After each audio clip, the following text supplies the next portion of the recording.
Hello, so it is nearly 2 a.m. in the morning, and I didn't go to sleep because I thought I saw a ghost, and then I put a video on YouTube about it. But I was thinking earlier about the ghost, like earlier as in maybe an hour ago, probably an hour ago, there's my cat, probably an hour ago, and I was thinking, because I started watching some YouTube videos about like ghosts or spirits or people who had had like experiences of ghosts in the house and then how to get rid of the ghosts and stuff like that.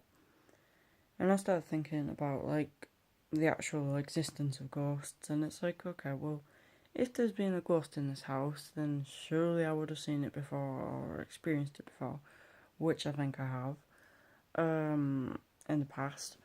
But then I was like, well, we only really notice the things that we focus on. So I've been focusing a lot on ghosts recently, like talking about them and just like having weird experiences and experiences. That's a word. Experiences. Yeah, that's a word. Well, experiences and talking about them with people. So my attention has been focused on that. So that means that I've been noticing or interpreting strange things in that sort of way, which means that it's almost been coming to light. But anyway, the point is, there's this study which was done, and you actually do it if I'm going to tell you about it, so you probably won't work. But there's a video online, and it was also a study. I don't know the exact statistics or the exact results of the study, but basically, there's some basketball teams, and I think it's blue and red, and it says count how many blue basketball players you can see. So you're watching them pass the ball around, and you're trying to count them and stuff. But then it asks you to rewatch the video, and it says, now look at the apes, and it turns out there was people in monkey costumes who were like in the middle of the thing the whole time, like banging the chest and like jumping on it. But the first time on, you didn't see it. You didn't see that the apes coming onto the screen and actually just jumping around. You rewatch the video and you're like, oh, I didn't see that. And so what you focus on is what you see. It doesn't.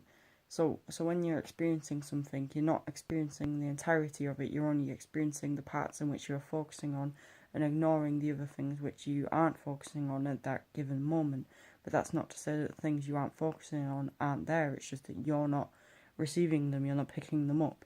So maybe that's the same with ghosts. And the reason in which I've had this experience tonight is because I've been focusing on it a lot. I've been thinking about it, and it's just been, I guess, at the forefront of my mind for the majority, well, not the majority of the time, but just a predominant part of my conversation and thoughts have been centered around this idea of there being ghosts. And then obviously I made the video about it, talking about ghosts and spirits and the existence of them. And then it was literally like a few hours after that video. Obviously it took a few hours to upload, so there won't be a big gap between the times of those videos on YouTube. But yeah, so I'd filmed that a few hours before and then had this strange experience. And yeah, and I don't know. So I think ghosts do exist. It's just obviously about not letting them affect you. And some of the things, well, obviously, because or maybe not obviously, but I said that I was watching videos about how to get rid of ghosts and spirits on YouTube after it happened, just because obviously I keep saying obviously, just because I couldn't sleep. Maybe that is obvious when you just feel like you've encountered a ghost. I couldn't sleep, so I started watching videos on the YouTube about how to get rid of them. And there was a lot of religious things, and I'd come across this before in the past when I thought there was like a demon in my room or something. And this guy had said, right, look, if you think you're possessed by a demon, or you think there's demonic entities in your presence, then ask Jesus Christ for forgiveness and it'll all go away. And so I thought, I don't think I really believe in this. And then I had a strange experience, and I did what he said, and it went away for a long time.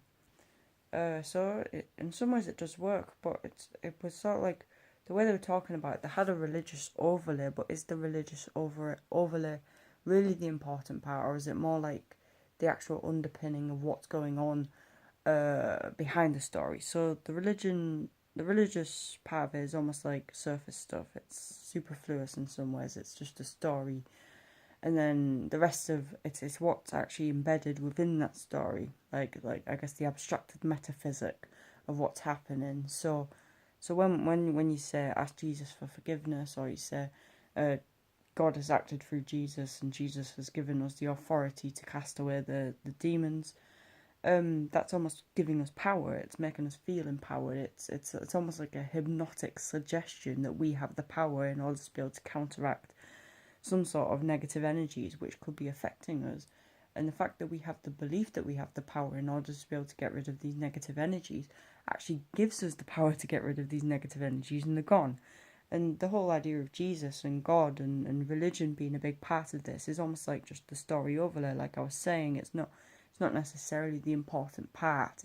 You could substitute those words or concepts for practically anything, and probably still have the same result. But it's just because I guess the story is important, because religion has been a big part of society for centuries, for millennia probably. And so that's almost like, it's like a deeply ingrained story into our culture. So it's one that almost everybody can accept. Like not so much in the modern day with secularization, but it's one that like millions, maybe billions of people subscribe themselves to. So it's understandable as to why this is the story which is used, and maybe there is actually truth to the story. And I've talked about the truth of religion on my channel before, so I'll try not to go too far down those lines. But I think the more important thing is the idea behind the story. I mean, the idea, I say behind the story, I don't mean as in like the message. I mean more like what's actually happening when we tell these stories, and what is the message within the story. Again, I'm struggling with the language here in order to be able to say what I want to say and what I need to say. But yeah, I think I've explained that adequately. And that's all I want to say in this video, basically. Yeah, so thank you for watching.